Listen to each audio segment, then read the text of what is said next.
ચોથું સ્વાસ્થ્ય. આગળના બે સ્વાસ્થ્ય ઉપર ઝડપથી વાત કરી. કદાચ તમારું શારીરિક સ્વાસ્થ્ય બહુ જ સારું. પેલું આપણે નાણાકીય લઈએ, પૈસા ખૂબ છે. શારીરિક સ્વાસ્થ્ય, તમે સરસ તંદુરસ્ત છો. માનસિક સ્વાસ્થ્ય, તમને મનથી પણ બીજો કોઈ પ્રશ્ન નથી. પણ હવે જો ચોથું સ્વાસ્થ્ય ન હોય ને તોય જીવવાની મજા ના આવે. અને એ છે સોશિયલ હેલ્થ, સામાજિક સ્વાસ્થ્ય. સામાજિક સ્વાસ્થ્ય એટલું જ જરૂરી છે. આપણે સમાજમાં રહીએ છીએ. તમે કદાચ યુપીએસસીની પરીક્ષા આપી અને યુપીએસસીની પરીક્ષા ક્રેક કરી ઓલ ઓવર ઇન્ડિયામાં ફર્સ્ટ રેન્ક ઉપર આવ્યા. તમે તમારા જ સ્ટેટની અંદર આઈએએસ ઓફિસર તરીકે આવવાના છો. આટલી મોટી ખુશી. પણ એ ખુશી વેચવા માટે કોઈ મિત્રો જ નહીં હોય તો વેચશો કોની જોડે ખુશી? સગાવાલા અરે સંબંધો જ નહીં હોય તો એકલા નાચવાનું, એકલા ગાવાનું, કરવાનું શું? આપણે સામાજિક પ્રાણી છીએ અને એટલે સમાજ વગર આપણે નહીં જીવી શકીએ. તો મારું સામાજિક સ્વાસ્થ્ય જળવાઈને એ બહુ જરૂરી છે. સાહેબ, આજે સૌથી મોટામાં મોટી ક્યાંય ખામી સર્જાણી હોય તો આ સામાજિક સ્વાસ્થ્યમાં સર્જાણી છે. આથી વર્ષો પહેલાં આપણે સગાવાલાને, તમે તમારા બાળપણમાં જોયું હશે કે આપણા સગાવાલા આપણી ઘરે બેસવા માટે આવતા હતા, મળવા માટે આવતા હતા. હવે કોઈ કોઈને મળવા નથી જતું, કોઈ કોઈને ત્યાં બેહવા નથી જતું. ટાઈમ જ આવલો મોબાઈલ નવરા થવા દે તો ને આમાંથી આમ જ કરતા હોય બેઠા. મેં તો એવું જોયું છે કે 3-4 મિત્રો સ્વામી વેકેશન પડે એટલે માની લ્યો વતનમાં ભેગા થયો. એ જીગા ક્યાં છો? જીગો કે હું આ ઘર, હાલને જીગા રેસકોર્સની પાડે હાલ. જીગો આવે ને બીજી બાજુથી ભાવલો આવે ને જયલો આવે ને સહીલો આવે ને, ચારેય રેસકોર્સની પાડે ભેગા થાય. સાહેબ આ ખોટું હોય તો મને કહેજો. કેટલા ટાઈમે મળ્યા હોય, ચારેય ભેગા થાય, બેહે, કેમ છો, એકબીજાને ભેટે હોતન, અને પછી પોતાનો મોબાઈલ કાઢે અને ચારેય આમાં લાગી ગયા હોય પૂરું. પેલા ભેગા હું કામ થયા હતા તમે? આ ઘરે બેઠા બેઠા કરતા હતા. અહીં ખાલી મોબાઈલમાં જ આમ કરવા ભેગું થવું હતું. લોકોથી મોબાઈલ મુકાતો નથી. આપણા સોશિયલ ગેધરિંગની અંદર પણ મોબાઈલને એક બાજુ મૂકી શકતા નથી. મારે એ કહેવું છે સાહેબ કે સામાજિક સંબંધો બહુ જ અગત્યના છે. માટે મારા સામાજિક સંબંધો જળવાઈને એ જરૂરી છે. સુખ તમને ત્યાંથી મળશે. હું 3-4 બાબત અહીંયા સામાજિક સંબંધ માટે કહીશ. તમે બધા યુવાનો છો એટલે પહેલામાં પહેલી મારી હૃદયપૂર્વકની પ્રાર્થના છે કે ખરા અર્થમાં જો તમે સુખી થવા માંગતા હોય, તમારું સ્વાસ્થ્ય, તમારું સામાજિક સ્વાસ્થ્ય સારું રહે એવું ઈચ્છતા હોય તો વડીલોને આદર અને સન્માન આપતા શીખજો. વડીલોને આદર ને સન્માન આપજો સાહેબ. ગામડામાં જાઓ, તમે ગમે એટલા મોટા હોદ્દા પર કેમ નથી પહોંચી ગયા, તમારા વડીલ કરતાં તમે ક્યારેય આગળ નીકળી શકતા નથી. આટલું સમજી રાખજો. વડીલ હંમેશા વડીલ છે. આ ઘણીવાર ભૂલાઈ જાય છે. ગામડામાં મેં જોયું છે, હજી તો માંડ ગુજરાત ગૌણ સેવા પસંદગી મંડળની પરીક્ષા પાસ કરીને ક્લાર્ક બન્યા હોય અને એમાં વળી રેવન્યુ ડિપાર્ટમેન્ટ મળ્યું હોય એટલે ભાઈ થોડાક હવામાં હોય, કારણ કે કવર હારા મળતા હોય. અને જોયું છે મેં કે ગામડે જાય, ખુરશી ઉપર બેઠા હોય સાહેબ, કોઈક વડીલ આવે, વડીલ બિચારા ઊભા હોય અને આ ખુરશી ઉપર બેઠા હોય. અહીંયા બેઠેલી પ્રત્યેક વ્યક્તિને મારે કહેવું છે કે જ્યાં સુધી વડીલ ઊભા હોય ને આપણને ખુરશી પર બેસવાનો અધિકાર નથી. આ સમજજો અને આ જ સાચું સામાજિક સ્વાસ્થ્ય છે. વડીલ ઊભા હોય ને હું કેવી રીતે બેસી શકું? એ ભણેલ ન હોય તોય ભલે, અભણ હોય તોય ભલે, એને કશું એની પાસે સંપત્તિ ન હોય તોય ભલે, વડીલ છે અને વડીલની મર્યાદા તો મારે જાળવવી જ પડે. આ બાબત સમજજો. ભગવાન કૃષ્ણ જ્યારે પહેલી વખત મથુરા ગયા મામા કંસના આમંત્રણને લઈને, અને મહારાજા કંસે મહેલમાં એમના ઉતારાની બહુ સરસ વ્યવસ્થા કરી હતી, પણ કૃષ્ણ ત્યાં નથી રોકાયા. કૃષ્ણ બહાર ઉપવનમાં રોકાણા, બગીચામાં રોકાણા. અને જ્યારે ઉદ્ધવજી કૃષ્ણને મળવા માટે ગયા, એ કૃષ્ણને એવું કહે છે કે અહીંયા કેમ રોકાણા? મહારાજાએ તમારા માટે મહેલમાં કેટલી સરસ વ્યવસ્થા કરી છે, તમે એ છોડીને અહીંયા રોકાણા? અહીંયા તો કેટલી બધી અગવડો છે, કેટલી તકલીફ પડે. અને એ વખતે કૃષ્ણનો જવાબ શું હતો? કૃષ્ણ એવું કહે છે કે મને જન્મ આપનાર મા દેવકી અને પિતા વસુદેવજી જેલમાં હોય તો હું મહેલમાં કઈ રીતે રહી શકું? જ્યાં સુધી મારા માતા પિતા જેલમાં છે ત્યાં સુધી મને મહેલમાં રહેવાનો અધિકાર નથી. સમજો, મારા માતા પિતા અને મારા વડીલ જો દુઃખી હોય તો હું કોઈ સંજોગોમાં સુખી થઈ જ ના શકું. એટલે એમનું સન્માન જાળવીએ, એમને યોગ્ય રીતે સાચવીએ. અને એટલું તમે કરો સાહેબ, તમને જે મજા આવશે, એક નવું કરવાની જરૂર છે. હું તો એ કરું છું અને એની જે મને મજા આવે છે હું તમને કેવી રીતે વર્ણવી શકું? કારણ કે અમુક છે એ ખાલી અંદર હોય, આમ બહાર નીકળે નહીં શબ્દો દ્વારા. અને એ છે સાહેબ કે જ્યારે માની લો કે હું કોઈ પણ લગ્નમાં કે કોઈ પણ પ્રસંગોમાં જાઉં, હું વડીલોને જોઉં, 80 વર્ષના 90 વર્ષના કોઈ વડીલને જોઈ તો તરત જ એ વડીલ પાસે પહોંચી જાય અને વડીલની પાસેથી બધી વાતો જાણીએ, બધી વાતો સાંભળીએ. અને એવી મજા આવે એ વખતની એની વાતો, એના સંઘર્ષની વાતો, એને એવું લાગે કોક સાંભળનારું છે. મિત્રો એટલું યાદ રાખજો, અમુક ઉંમર પછી વ્યક્તિને સુવિધાની ઓછી અને હૂંફની વધારે જરૂર હોય. 70 વટાવે ને પછી એને સુવિધા બહુ ન હોય ચાલે, એને એસીની જરૂર નથી.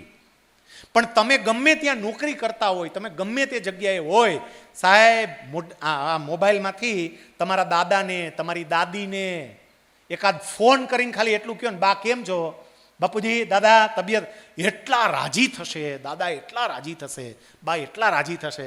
સાહેબ તમારા એક ફોનને કારણે એનો ડાયાબિટીસ કંટ્રોલમાં આવી જાય, એને બીપી કંટ્રોલમાં આવવા માંડે. એક જ ફોન ખાલી આપણે તે બીજા કેટલાયને ન કરવા જેવા હોય ને કેટલાને કરીએ છીએ તમે જુઓ ને. કાંઈ સારું અમેરિકામાં કોઈ દી મળ્યા ન હોય, મેં કીધું ખાલી પ્રોફાઇલ ફોટો જોઈને જ વાત થતી હોય, એને ટાઈમ આપશે. પણ આ લોકોને ટાઈમ નહીં અપાય. વડીલો સાથે વાત કરજો. અને એટલા માટે કહું છું કારણ કે આ વડીલોએ આપણને બહુ સાચવા છે સાહેબ, આપણા મા બાપોએ આપણને બહુ સાચવા છે. યાદ કરો એ દિવસો, ખેતરમાં કામ કરવા માટે ગયા હોય, આ ચોમાસા પછીનો આવો જ સમય હોય, ખેતરમાં ચીભડા વાવ્યા હોય અને કૂણા સરસ ચીભડા 2-4 આવ્યા હોય, એ બા કે બાપુજી ચીભડા તોડે, ખાવાનું મન એને થતું હોય છે, એ ખાતા નહીં. આપણી બા હોય ને બિચારી સાડલાના છેડામાં બાંધીને લઈ આવતી, બાપુજી હોય ને ખિસ્સામાં નાખી દે અને ઘરે આપણા હાટું ચીભડા લઈ આવતા કે છોકરાઓને દિયો, આપણે નથી ખાવા. યાદ છે વાટકી વ્યવહારને કારણે બાજુની ઘરે કોઈ મહેમાન આવ્યા હોય અને એક નાની થાળીની અંદર 2-4 પૂરીને થોડોક શીરો, થોડાક ભજીયા આપી ગયા હોય, બા રાખી મૂકતી, ભાઈ આવશે એટલે ખાય, બેન આવશે એટલે ખાશે. આપણું કેટલું ધ્યાન રાખતા, એ જ વડીલોનું આપણે કેટલું ધ્યાન રાખીએ છીએ જરા વિચારજો.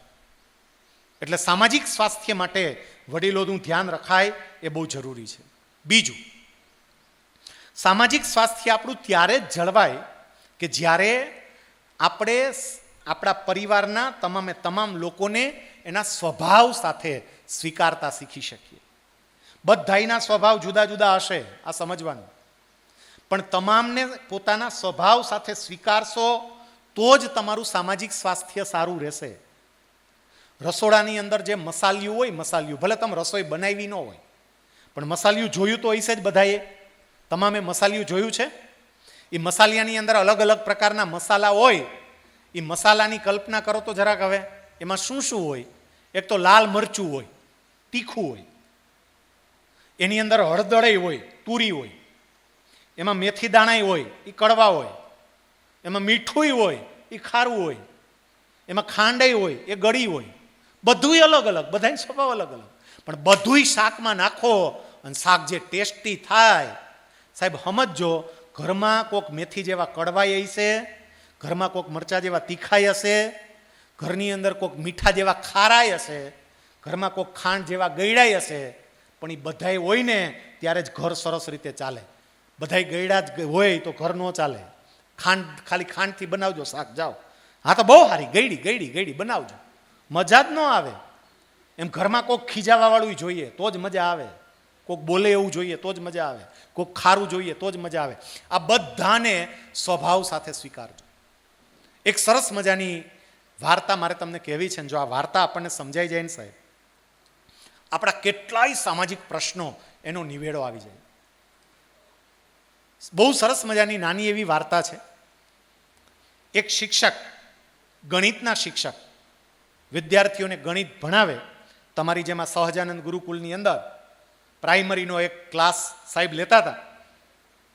એક વિદ્યાર્થીને ઊભો કર્યો. વિદ્યાર્થીને ઊભો કરીને કે જો બેટા, હું તને એક સવાલ પૂછું છું, બેટા તારે સરવાળો કરવાનો છે, મને જવાબ આપજે.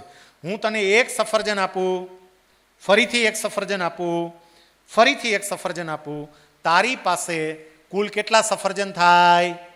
બોલ છોકરો કહે 4. સાહેબને થયું આટલો સહેલો સવાલ અને આ જવાબ કાં ના આપે? પછી સાહેબને એવું લાગ્યું કદાચ મારી વાત એને બરોબર ધ્યાનથી સાંભળી નહીં હોય, એટલે એમણે પ્રશ્ન રિપીટ કર્યો, જો બેટા જરા ધ્યાન દઈને સાંભળ, ધ્યાન હું જે પૂછું ને ત્યાં આપ. હું તને એક સફરજન આપું, ફરી એક સફરજન આપું અને ફરી એક સફરજન આપું તો તારી પાસે કુલ કેટલા સફરજન થાય? છોકરો કહે 4. સાહેબને થયું કે આની પિન ચોટી ગઈ છે, આ પિન તો ઉખેડવી પડશે. સાહેબ કે બેટા હમણાં સફરજનને બાજુમાં રહેવા દે, મને એ કે તને શું સૌથી વધારે ભાવે, કયું ફળ વધારે ભાવે? છોકરો કહે કેસર કેરી, એમાંય કચ્છની બહુ ભાવે. સાહેબ કે સાંભળ, હું તને એક કેરી આપું, ફરીથી એક કેરી આપું અને ફરીથી એક કેરી આપું તો તારી પાસે કુલ કેટલી કેરી થાય? છોકરો કહે 3. અને સાહેબે ખુરશી ઉપરથી કૂદકો માર્યો સીધો. શાબાશ, વેરી ગુડ, શાબાશ બેટા, મારો વિદ્યાર્થી કોઈ દી કાચો હોય જ નહીં, મને ખબર જ હતી, વાહ બેટા, બિલકુલ સાચો જવાબ છે. પછી પાછા મનમાં મૂંઝાય એ કે હારું કેરીમાં આવો જવાબ આપ્યો, સફરજનમાં કેમ લોચો પડતો હતો? અને શિક્ષકનો એક સ્વભાવ હોય, તમે જોજો અહીંયા જેટલા શિક્ષક મિત્રો બેઠા ને એ તો કદાચ ન સ્વીકારી શકે પણ એના પરિવારવાળા સ્વીકારે કે હા તમારી વાત સાચી સાહેબ. શિક્ષકનો એક સ્વભાવ હોય, અને કયો સ્વભાવ હોય? એ પોતે જે માનતા હોય એ સામેવાળી વ્યક્તિને મનવે નહીં ત્યાં સુધી એને ચેન ન પડે. તમે જોજો, આ શિક્ષકની ઘરવાળીઓને સૌથી વધારે ખબર હોય આ બાબત. એટલે આ સાહેબને એમ થયું ખારું આવું હાલે તો નહીં, આને ક્લિયર તો મારે કરાવવું જ પડે. એટલે એમણે પહેલાં તો છોકરાને મોટિવેટ કર્યો બરોબરનો, બેટા તું હોશિયાર છે, બેટા તારી ક્ષમતા અદ્ભુત, બેટા બિલકુલ સાચો જવાબ હતો કેરી. બેટા જેવી રીતે કેરીનો જવાબ આપ્યો ને એવો જ સફરજનનો જવાબ આવે. જો બેટા ધ્યાનથી સાંભળ, હું તને એક સફરજન આપું, ફરીથી એક સફરજન આપું, ફરીથી એક સફરજન આપું તો તારી પાસે કુલ કેટલા સફરજન થાય? બેટા કેરી જેવો જ જવાબ છે હો બેટા, બિલકુલ ડિટ્ટો ટુ ડિટ્ટો સરખો. બેટા જો કેરી સફરજન, કેરી સફરજન, કેરી સરખું. બેટા બોલ તારી પાસે કુલ કેટલા સફરજન થાય? છોકરો કહે 4.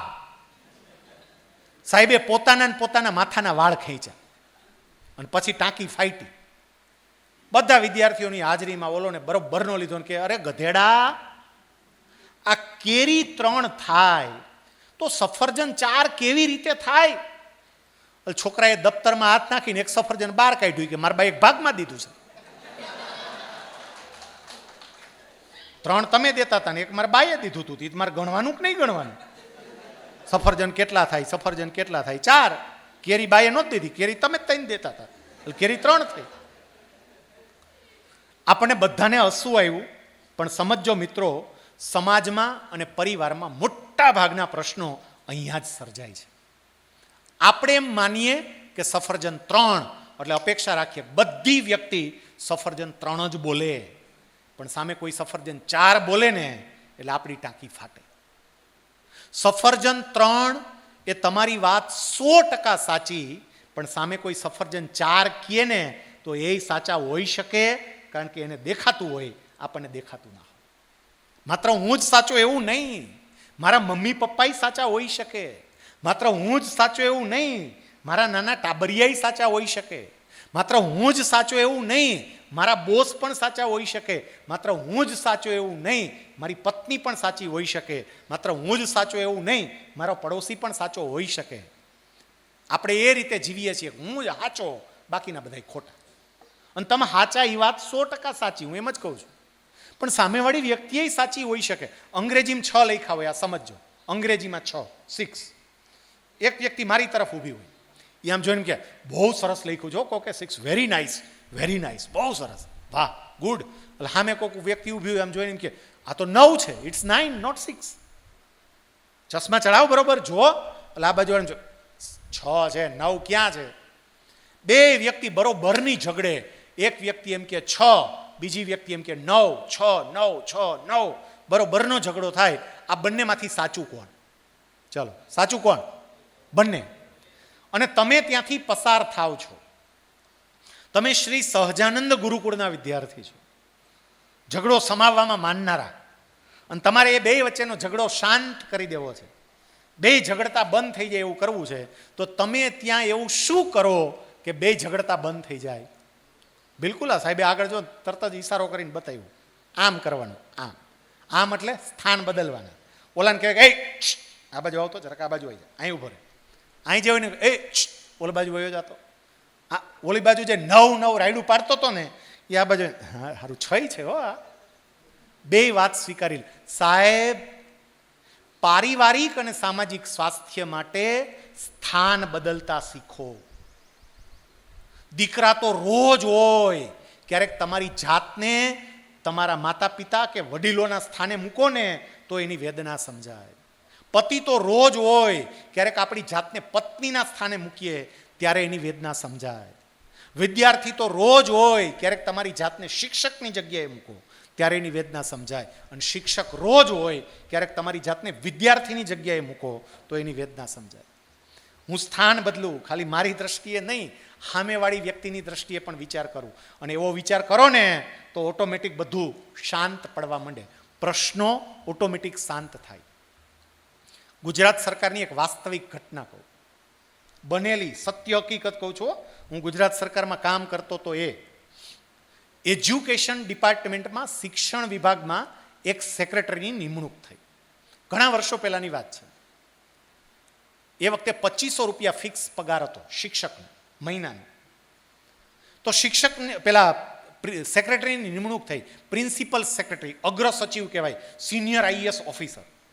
એણે પોતાના અધિકારીઓની મિટિંગ બોલાવી સચિવાલયના, અને અધિકારીઓને એવું કીધું કે આપણે શિક્ષણને વધારે ગુણવત્તાસભર કરવું હોય તો એના માટે શું કરવું જોઈએ, ચલો બધા અલગ અલગ ઉપાયો આપો.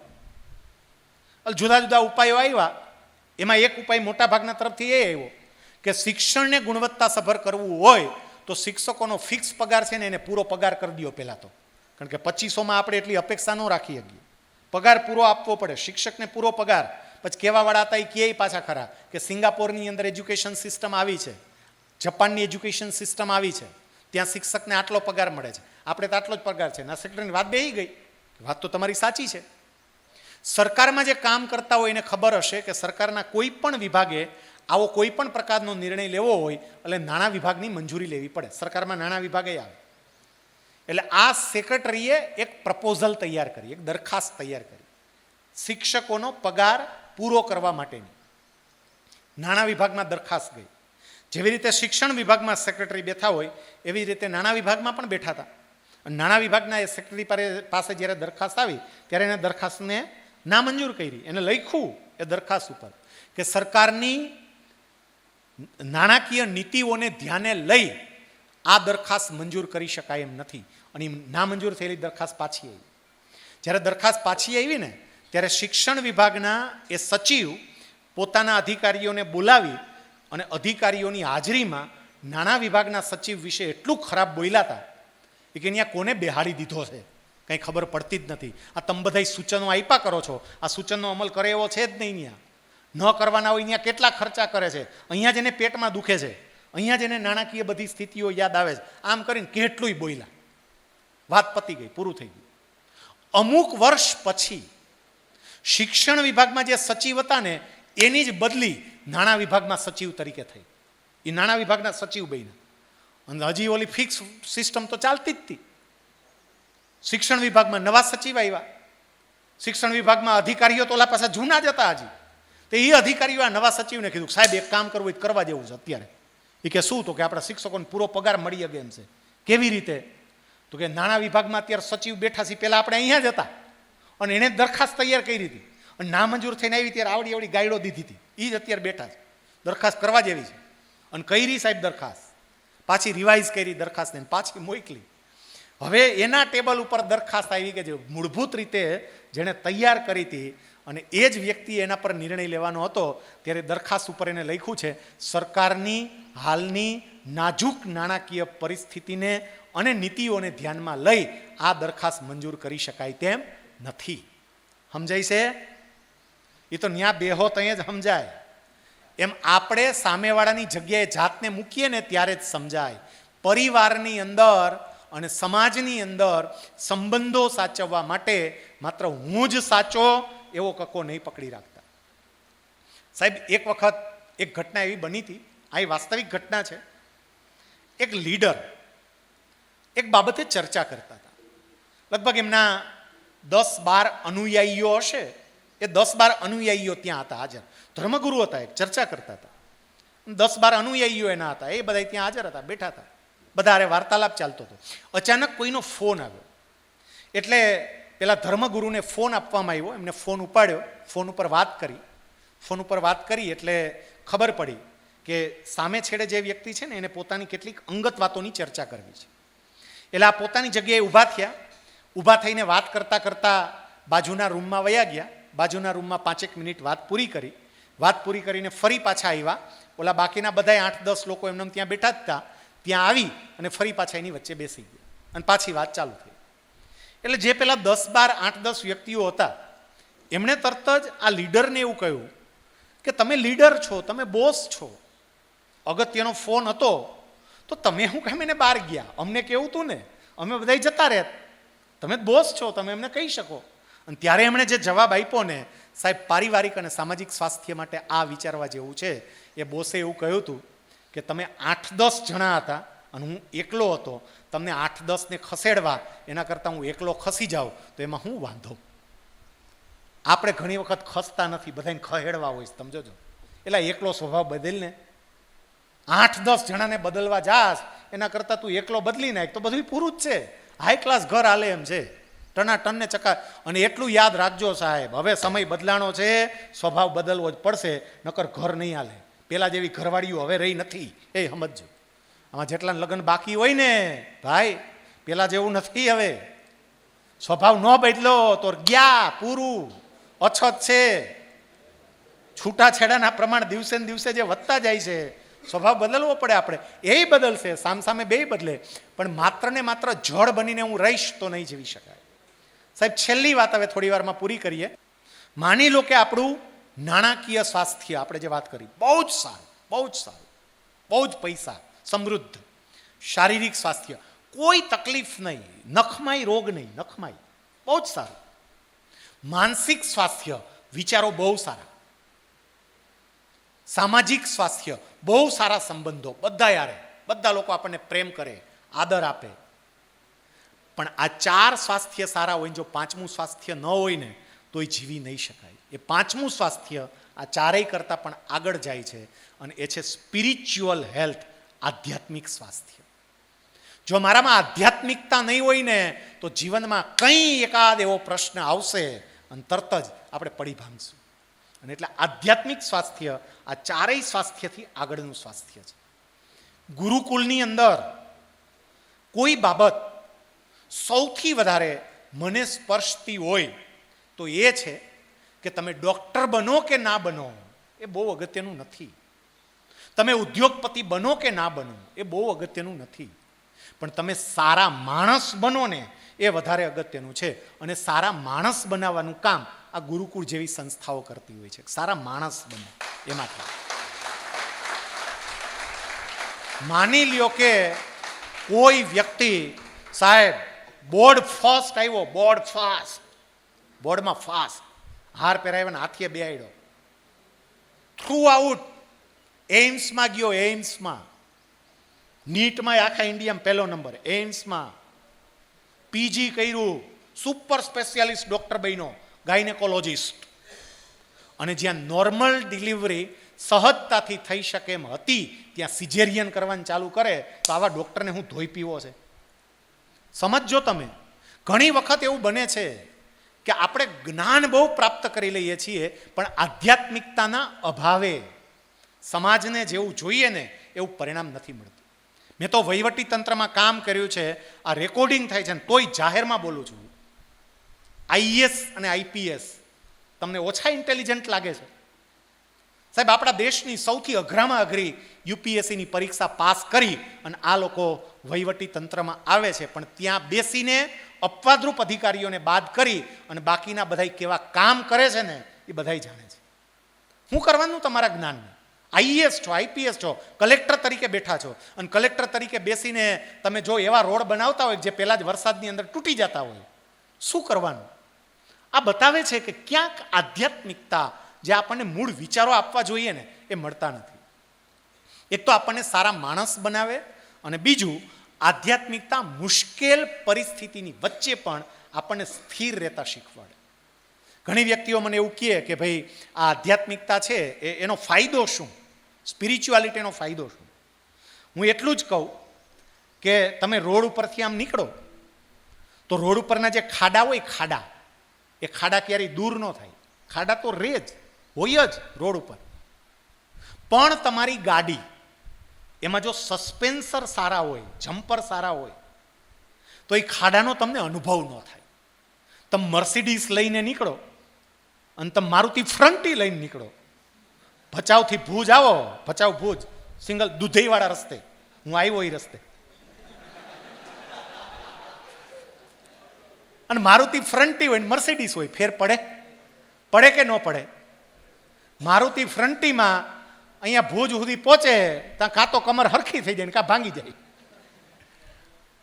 અને મર્સિડીઝમાં કોઈ અસર ના થાય, કારણ કે જમ્પર બધું ઝીલી લે. સાહેબ, આ સ્પિરિચ્યુઆલિટી, આધ્યાત્મિકતા જીવનમાં જમ્પરનું કામ કરે છે. જર્ક આવે ને એ ઝીલી લે, તમારા સુધી પહોંચવા ન દે. નિષ્ફળતા મળે, પચાવી જાય, તરત જ થાય. ભગવાનની ઈચ્છા, મહારાજે કહ્યું છે મારી મરજી વિના રે કોઈથી તરણું નવતોરાય.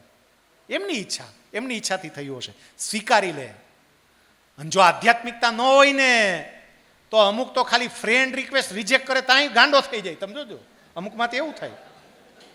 આધ્યાત્મિકતા ન હોય ન્યાય તકલીફ પડે. નિષ્ફળતા મળી, કોઈક ભાગીદારે દગો આપ્યો, તરત જ તકલીફ. સાહેબ, એટલે હંમેશા મંદિર અને સંતોના સંપર્કમાં રહેવું, કારણ કે એને કારણે મારું આધ્યાત્મિક સ્વાસ્થ્ય જળવાય.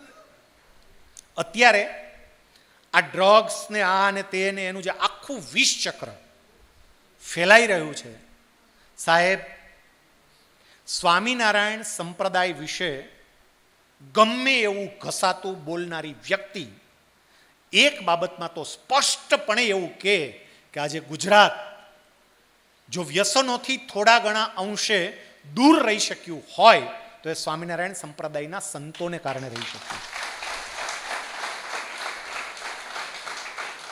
જે ઘરમાં આધ્યાત્મિકતા હોય ને સાહેબ, એ ઘરની અંદર એની આખી પદ્ધતિ, રીતભાત બદલાઈ જાય. તમે જોજો, બદલાઈ જાય. આ તમારા ભુજના જ અહીંથી આફ્રિકા ગયા, આફ્રિકાથી યુકે ગયા, ઓસ્ટ્રેલિયા ગયા, અબજો રૂપિયા કમાયા, અને અબજો કમાયા પછી પણ એ ઉડવા નથી માંડ્યા, એના પગ હજી ધરતી પર છે. એનું કારણ બાળપણમાં રોપાયેલા કેટલાક આધ્યાત્મિક વિચારો, બીજ. મારે તમને યુવાન તરીકે એટલું કહેવું છે કે તમારી નવી પેઢીને, તમારા દીકરાઓને, દીકરીઓને આપણા હિન્દુ દેવી દેવતાઓનો પરિચય કરાવજો, આપણા સંતો મહંતોનો પરિચય કરાવજો, આપણા મંદિરોનો પરિચય કરાવજો. એને મંદિરે લઈ જજો. રેસકોર્સ કદાચ એકાદ વખત ન ગયા તો ચાલશે, હમીરસર તળાવની પાયડે એકાદ વખત ન ગયા તો ચાલશે, પણ એને મંદિરે લઈ જજો. સાહેબ, એ ગુણ જે રોપાતા જશે અને એનું જે પરિણામ મળશે ને, પરિણામ અદ્ભુત હશે. એટલે આધ્યાત્મિકતા બહુ જરૂરી છે. છેલ્લી એક સરસ મજાની નાની વાર્તા, અને એ સાથે આપણે વાતને સમાપ્ત કરીએ, પૂરી કરવા તરફ જઈએ. આ નાની વાર્તા આપણને ઘણું કહી જાય છે. એક રાજા હતા, અને એ રાજાનો જન્મદિવસ આવતો હતો. એટલે રાજાએ વિચાર્યું કે મારો જન્મદિવસ આવે છે તો મારે મારી સેવામાં જેટલા લોકો રોકાયેલા છે, મારા સેવકો, એ બધાને કંઈક ભેટ આપવી છે, મોટી ભેટ આપવી છે આ વખતે, કારણ કે એ લોકો બધા મારી સેવા કરે છે. એટલે રાજાએ નક્કી કર્યું કે ભેટ હું શું આપીશ, તો કે મારા મહેલની અંદર જેટલી અત્યંત અમૂલ્ય વસ્તુઓ છે ને, પછી એ હીરા માણેકના હાર હોય તોય ભલે, અને એવી કોઈ બીજી અમૂલ્ય વસ્તુ હોય તોય ભલે, એ બધી મારે સેવકોને ભેટમાં આપવી છે. એને ત્યાં મહેલમાં જેટલા સેવકો કામ કરતા હતા બધાને ભેગા કર્યા રાજાએ. રાજાએ ભેગા કરીને એવું કહ્યું કે કાલે મારો જન્મદિવસ છે, મારે તમને ભેટ આપવી છે. મારે તમને ભેટ શું આપવી છે? તો અમૂલ્ય વસ્તુ આપવી છે. હું એક કામ કરીશ, આપણું જે મેલનું આખો મોટો ચોગાન છે એ ચોગાનમાં અલગ અલગ જગ્યાએ અલગ અલગ વસ્તુઓ મૂકીશ. તમને દેખાય એવી રીતે અલગ અલગ વસ્તુઓ હશે જુદી જુદી જગ્યાએ. 7 વાગે મેલના દરવાજા ખુલશે. એક્ઝેક્ટ 7 વાગે હું દરવાજા ખોલીશ. તમારે મેલમાં પ્રવેશ કરવાનો અને મેલમાં પ્રવેશ કરી તમને જે વસ્તુ ગમતી હોય ને એ વસ્તુ ઉપર હાથ મૂકવાનો. એના ઉપર હાથ મૂકો એટલે એ વસ્તુ તમારે. આટલું કાલે મારા તરફથી ભેટ તમે. અને બધા સેવકો એટલા રાજી. ઘણા વિચારે કે મને ગમતી વસ્તુ ઉપર કોઈક બીજો હાથ મૂકી દે તો પેલા, એટલે 7 વાગે દરવાજો ખુલવાનો હતો. ઘણા રાતે 12 વાગે આવીને બેહી ગયા. નોટબંધી વખતે બેંકના દરવાજે થતું હતું ને એવું તમે જુઓ, ગોદડા લઈને બિચારા ઘણા ઊભા રહેતા હતા. ખબર કે આપણો વહેલો વારો આવી જાય તરત. સવારે 7 વાગે દરવાજો ખુલ્યો, બધા સેવકોએ એન્ટ્રી કરી. જોયું તો આજુબાજુ એટલી કિંમતી વસ્તુઓ ફરતી બાજુ મેલના ચોગાનમાં ચારે તરફ ગોઠવેલી. બરાબર વચ્ચે એક સરસ ઊંચું સિંહાસન તૈયાર કરેલું અને એના ઉપર રાજા બેઠા બેઠા બધું જોવે કોણ શું પસંદ કરે છે. બધા દોડીને પોતાને જે ગમતું હતું ને આમ જોવે, આમાં દોડીને ફાટ કરતો આમ હાથ મૂકી દે. એક વ્યક્તિ એ રાજા તરફ ગઈ એટલે રાજાએ તરત જ કીધું, ભાઈ જલ્દી વાં જા, જે જોતું એના ઉપર હાથ મૂક, નહીતર જતો રહેશે તારો સમય. તને ગમતી વસ્તુ ઉપર કોઈક બીજો હાથ મૂક દેશે. ઓલા રાજાની કઈ વાત સાંભળી જ નહીં. હળવે પગથિયા ચડીને રાજાના સિંહાસન સુધી પહોંચી ગયો અને પછી રાજાના માથે હાથ મૂકીને કે મારે તો તમે જોઈએ છે. રાજા કે હારું તને માગતા એવડું નહીં, એવું આ કોઈને માગતા એવડું નહીં. આ લોકોએ આ બધું માગી અને એક દિવસનું બધું લઈ લીધું અથવા એક વખતનું લઈ લીધું, પણ તે મને માગીને હારું બધું માગી લીધું. એમ જેને ભગવાન માગતા આવડે ને સાહેબ, એને બધું માંગી લીધું. એને બીજું કાંઈ માંગવાની કે કંઈ લૌકિક પ્રગતિની જરૂર જ નથી. જે ભગવાન માગે ને એને સારામાં સારી નોકરી એની મેળે મળી જાય, એને સારામાં સારી સફળતા એની મેળે મળી જાય, એને બધું એની મેળે મળે. ભગવાન માગતા આવડે તો એની મેળે મળે. એટલે સાવ પછી પુરુષાર્થહીન થઈને બેહી રહી એમ નહીં. પુરુષાર્થ તો કરવો જ પડે. મહારાજે કહ્યું છે કે ભાઈ મનુષ્ય યત્ન જરૂરી છે, પણ પરમાત્મામાં મને પૂર્ણ શ્રદ્ધા હોય અને મારું જીવન હું પરમાત્માને સમર્પિત કરું, એ આધ્યાત્મિક સ્વાસ્થ્ય મારામાં આવે તો હું જે ક્ષેત્રમાં જાઉં એ ક્ષેત્રમાં સફળ થઈ શકું. મેં આજે 5 પ્રકારના સ્વાસ્થ્યની આપને વાત કરી છે. પહેલું નાણાકીય સ્વાસ્થ્ય, બચત કરવાની ટેવ પાડું, દેખાદેખી બંધ કરી ખોટા ખર્ચા બંધ કરું, યોગ્ય રોકાણ કરું. બીજું સ્વાસ્થ્ય શારીરિક સ્વાસ્થ્ય, વ્યસનથી મારી જાતને દૂર રાખું, વ્યસનોથી મારી જાતને દૂર રાખું, જીવનમાં કસરત, યોગ, પ્રાણાયામને અપનાવવું અને યોગ્ય આહાર વિહારનું ધ્યાન રાખવું. ત્રીજું સ્વાસ્થ્ય માનસિક સ્વાસ્થ્ય, મારા વિચારો અત્યંત મહત્વના છે. આ મોબાઈલનો પણ મહિનામાં એકાદ દિવસ ઉપવાસ કરું, આના ઉપર થોડોક કંટ્રોલ રાખું, સારી વ્યક્તિઓ અને સારા વિચારના સંપર્કમાં રહું અને કંઈક સારું વાંચવાની ટેવ પાડું. ચોથું સ્વાસ્થ્ય સામાજિક સ્વાસ્થ્ય, સમાજના લોકો સાથેના મારા સંબંધો બહુ જ અગત્યના છે અને એ સંબંધો જાળવવા માટે માત્ર હું જ સાચો એવું નહીં, સામેવાળી વ્યક્તિ પણ સાચી હોઈ શકે એ વાત હું સ્વીકારતો થાવ. બીજા પોતાના સ્વભાવ બદલે એમ નહીં, હું જરૂર પડે ત્યાં મારા સ્વભાવમાં પરિવર્તન લાવું. હું બધાને બદલવાને બદલે મારી જાત થોડી બદલું અને બધાને અનુકૂળ થવાનો પ્રયત્ન કરું તો મારું સામાજિક સ્વાસ્થ્ય પણ સરસ જળવાય. અને છેલ્લું આધ્યાત્મિક સ્વાસ્થ્ય, હું પરમ કૃપાળુ પરમાત્માને મારું જીવન સમર્પિત કરું, ભગવાનને અને ભગવાનના કાર્યને સમજવા માટેનો પ્રયત્ન કરું. ભગવાન જે કંઈ પણ કરતા હશે એ સારા માટે જ કરતા હશે, એ હૃદયથી સ્વીકારતો થાવ તો જીવનમાં આવતા પ્રશ્નોની સામે હું લડી શકીશ. આજના દિવસે તમે બધા 1.5 કલાક સુધી શાંતિથી બેસી શક્યા. આમ તો ક્લાસમાં 35 મિનિટે બેસતા નહોતા, પણ 1.5 કલાક સુધી શાંતિથી હું અહીંથી જોઉં છું છેલ્લે સુધીની વ્યક્તિ એકાગ્ર ચિત્તે આ વાત સાંભળી રહી છે એનો સ્પષ્ટ મતલબ એ થયો મિત્રો કે આ વાત તમારા હૃદય સુધી પહોંચે છે. એને માત્ર હૃદય સુધી નહીં રાખતા, એને જીવનમાં અમલમાં મૂકજો. આજના દિવસે ઈષ્ટદેવ ભગવાન સ્વામિનારાયણના ચરણોમાં પ્રાર્થના કરું છું કે અહીંયા થયેલી વાત આપણને બધાને ગળે ઉતરે, આપણને સમજાય અને આપણા જીવનમાં અમલમાં આવે એવી આપણને બળ, બુદ્ધિ અને શક્તિ પ્રાપ્ત થાય. અને એક છેલ્લું એક એટલું સમજજો કે આ જે આયોજન થયું ને, મને આનંદ સ્વામીએ ફોન કર્યો તાત્કાલિકપણે, અને ખબર નહીં આજ વખતે મારો રવિવાર ખાલી હતો, નકર મોટાભાગના રવિવારો પેક હોય છે, અત્યારે ઓક્ટોબર સુધીના પેક છે, આજ ખાલી હતો અને મેં એમને તરત હા પાડી દીધી, અનાયાસે જ ગોઠવાઈ ગયું. સમજો મિત્રો, આ ગોઠવાયું નથી. કુદરતનો કંઈક અદ્ભુત ક્રમ હોય છે. કુદરત મને અહીંયા ખેંચીને લાવી છે અને તમને પણ ખેંચીને લાવી છે, કારણ કે મને માધ્યમ બનાવીને એક મેસેજ પરમાત્માને તમારા સુધી પહોંચાડવો હતો. મને માત્ર માધ્યમ બનાવવું હતું, એક જ મેસેજ તમારા સુધી પહોંચાડવો હતો. આ 1.5 કલાકની વાત તમારા માટે હતી જ નહીં, સમજો. પણ હા, 1.5 મિનિટની વાત આમાંથી તમારા માટે જ હતી. એ 1.5 મિનિટ તમારી કઈ હતી એ પકડી લેજો, એટલો આપણો આ સેમિનાર સાર્થક. આપ સૌને સફળ અને ઉજ્જવળ જીવન માટેની ખૂબ ખૂબ શુભેચ્છાઓ. સ્વામિનારાયણ ભગવાનની જય.